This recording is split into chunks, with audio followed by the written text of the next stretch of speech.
The night was quiet in Albany, New York, but something dark had been buried for decades, a tiny life, extinguished before it could even begin.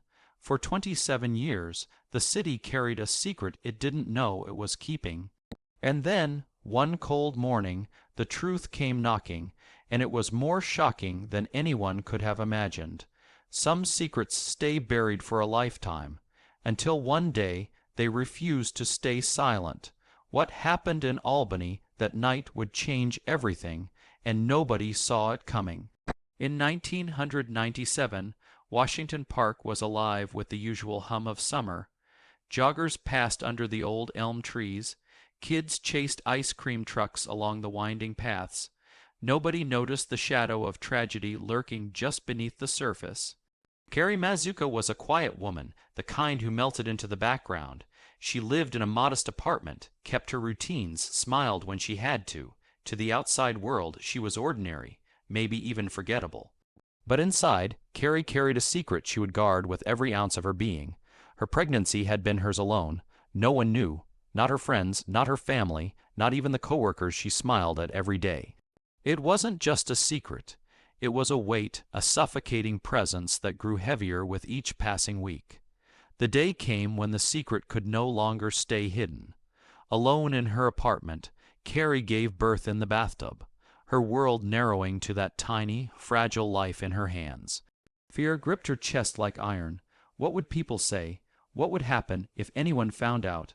In a moment of panic and horror, Carrie made a choice that would haunt her forever. She smothered the baby, a helpless bundle of life she had brought into the world. Then she tried to erase the evidence. A towel caught fire. Smoke curled into the ceiling. She watched, heart hammering, as the remnants of her child vanished in a flicker of flames. Weeks passed, but the tension never left her. She moved through the city like a ghost, always aware of the possibility of discovery. Meanwhile, in Washington Park, the world was oblivious. Life carried on, unaware of the tiny life that had been stolen and hidden in plain sight. It wasn't until months later that the police would stumble across the charred remains of baby Moses, a name the world would later give to the infant. And though the evidence was found, the trail went cold. There were no suspects, no witnesses, no confessions. Just a crime frozen in time, a secret buried under decades of silence. Yet even as life moved on, the shadow lingered. Carrie went on with her days, carrying her secret like a scar she hoped no one would ever see. But in the background, fate had a way of circling back, and the first signs of discovery were closer than anyone imagined. A tiny clue, dismissed at the time, would fester in police files. DNA collected from the scene sat, waiting, as technology advanced, and investigators never quite gave up. Somewhere, behind a veneer of normalcy, Carrie's past was ticking like a time bomb, waiting for the day it would explode. And that day came 27 years later, when a cold call from the Albany Police Department shattered her ordinary life. The detectives had been following a thread that led straight to her door. Her world, carefully constructed over decades, began to unravel. It was a knock, a whisper, a confrontation with history that Carrie couldn't run from. The life she thought she had erased came back with a vengeance. And in that moment, the ordinary woman everyone thought they knew became the center of a nightmare decades in the making. As the door clicked open and the detectives stepped inside, Carrie finally realized the truth she had been running from for 27 years. The secret she thought she had buried deep would see the light of day. And there was no escape. A lifetime of fear, guilt, and lies was about to collide in a single, irreversible moment. And somewhere in the background, baby Moses, silent for decades, was finally about to speak.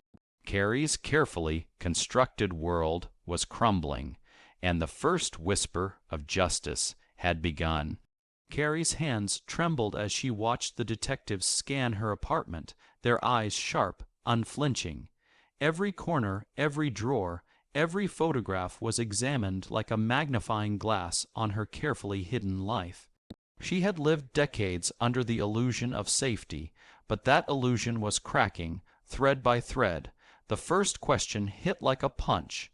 DNA. They had her DNA, 30-year-old science, updated and refined, had connected her to the remains of baby Moses. Carrie's stomach dropped. It wasn't possible. She had erased everything, destroyed evidence, disappeared into normal life. How could a tiny, cold strand of her past betray her now? Investigators went deeper. They dug into her movements, her past relationships, the months surrounding the birth. Every small lie she had told herself, every carefully timed alibi, every secret smile she had hidden, became ammunition in a case that had waited decades for her. Memories she thought she had buried surfaced with brutal clarity. The bathtub, the fire, the smoke curling into the ceiling like a silent witness, the panic, the fear, the suffocating guilt that had lived with her all these years. It came rushing back like a tidal wave, drowning her in remorse she had never faced. Albany police weren't just chasing DNA. They were unraveling a life.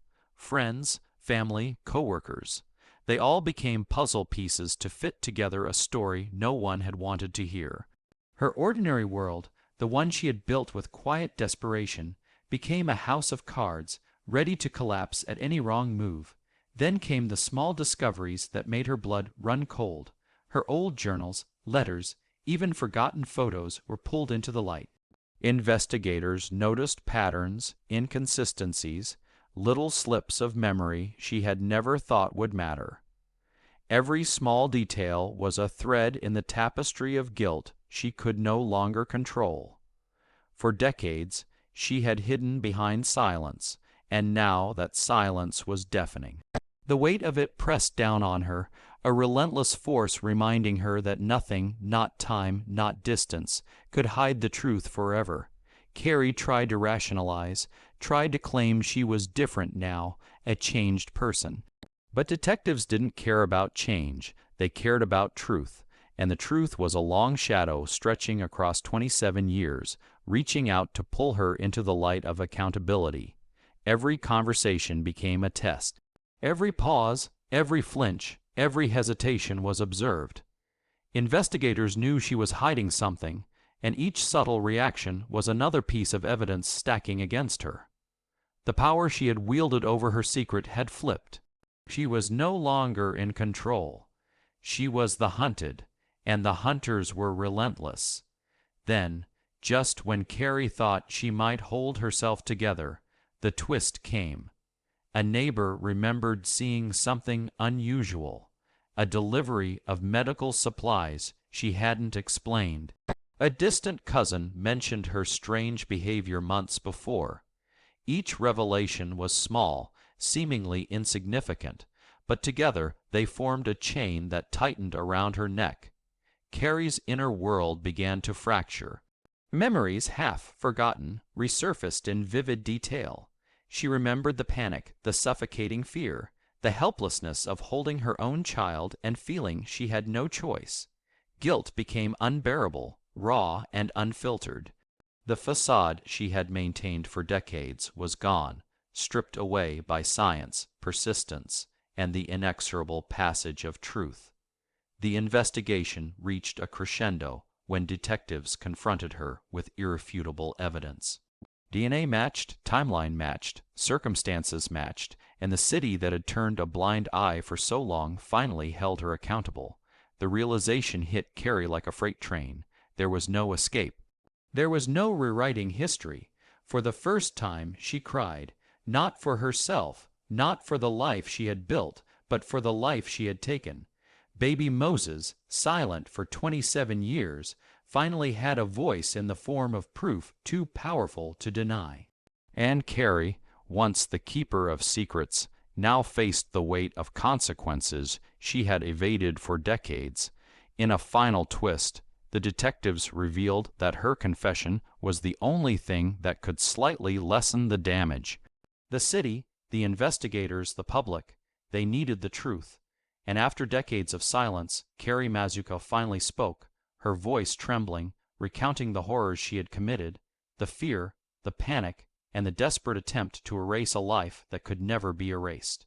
But even in confession, she could not undo what was done. Her words were heavy with regret, a haunting admission of a crime frozen in time, yet alive in consequence. The ordinary woman everyone had known was gone. In her place was a figure haunted, trapped by the very choices she had made so long ago. As the chapter closed, Carrie was left to face the enormity of what had been uncovered. The threads of the past had converged with the present, and justice, long delayed, was finally knocking at the door. And somewhere, in the stillness of Albany, the city seemed to breathe a sigh of closure, waiting for the final act, the reckoning that would bring 27 years of silence to an end. Carrie sat in the dimly lit interrogation room, the weight of 27 years pressing down on her chest. The walls seemed closer, the air heavier, every tick of the clock echoing like a drum of inevitability. She had confessed, she had laid bare the darkest hours of her life, yet the true reckoning was only beginning. Detectives watched her, not with anger, but with the quiet persistence of justice. For decades, baby Moses had been voiceless, a silent victim abandoned to history. Now, in the stillness of that room, the city's long, buried guilt began to confront the woman who had hidden in plain sight. The courtroom was packed the day Carrie Mazuka faced her sentence. Cameras flashed, whispers filled the air, and the memory of a tiny, lifeless body in Washington Park lingered like smoke in the room. Survivors, witnesses, and even strangers felt the gravity of what was at stake. This was more than a trial. It was closure decades in the making, as the judge read the charges. First, degree manslaughter and evidence tampering. Carrie's face remained pale, her hands tightly folded. Every word echoed the life she had taken, the years she had spent running from the truth. The sentence, 25 years in prison, was not just punishment. It was a mirror reflecting the enormity of her actions. Outside, Albany breathed a quiet relief. A secret that had haunted the city for nearly 3 decades had finally been acknowledged. Baby Moses, once nameless and forgotten, was given a voice through the unyielding pursuit of truth. The city, the investigators, and even the people who had once overlooked the tragedy felt a moment of moral vindication. But the real weight fell on Carrie. For the first time, she had nowhere to hide. No distractions, no routines, no ordinary world to blend into. The life she had painstakingly constructed, the silence she had clung to, dissolved into nothingness. Every day in prison would be a reminder, a reflection of the tiny life she had ended, a punishment she could not escape. Investigators, too, felt a sense of closure. Years of chasing leads, waiting for DNA technology to catch up, and pursuing faint trails had finally culminated in justice. The triumph was quiet, measured, but it was profound, a reminder that even the smallest voices could be heard, even after decades. For the people of Albany, baby Moses was no longer a shadow or a statistic. Memorials, quiet remembrances, and stories shared among the community gave the child a place in the world she had been denied. It was an acknowledgement that while justice came late, it had come. And in that recognition, there was healing, however fragile. Carrie Mazuka's days in prison stretched before her, each one a testament to the life she had taken and the irreversible choices she had made. There was no redemption that could erase the past, no apology that could fill the void. Only the slow, inevitable passage of time, carrying the weight of her guilt and the echoes of the child she had silenced. And yet, in the quiet aftermath, there was a strange justice in the permanence of it all. The city had remembered. The investigators had persisted. The truth had found its way through decades of lies. And baby Moses, in a way words could never fully capture, had finally been seen, finally honored, and finally given the dignity denied in life. The final moments of the story lingered like a camera slowly pulling back. Carrie, now just a figure in a prison cell, faced the consequences she had evaded for too long. Albany, scarred but wiser, continued to move, carrying the memory of a child whose life had been stolen, but whose story had finally reached the light. In the end, justice was not quick, but it was unflinching. The past had a way of catching up, the truth had a way of surfacing, and the smallest lives could leave the largest imprint. And as the doors of the courtroom closed behind the sentence, one thing was clear. The story of baby Moses, though born in tragedy, had finally found its voice. And in that voice, the city, the investigators, and the memory of an innocent child whispered the last line of a story that could never be forgotten.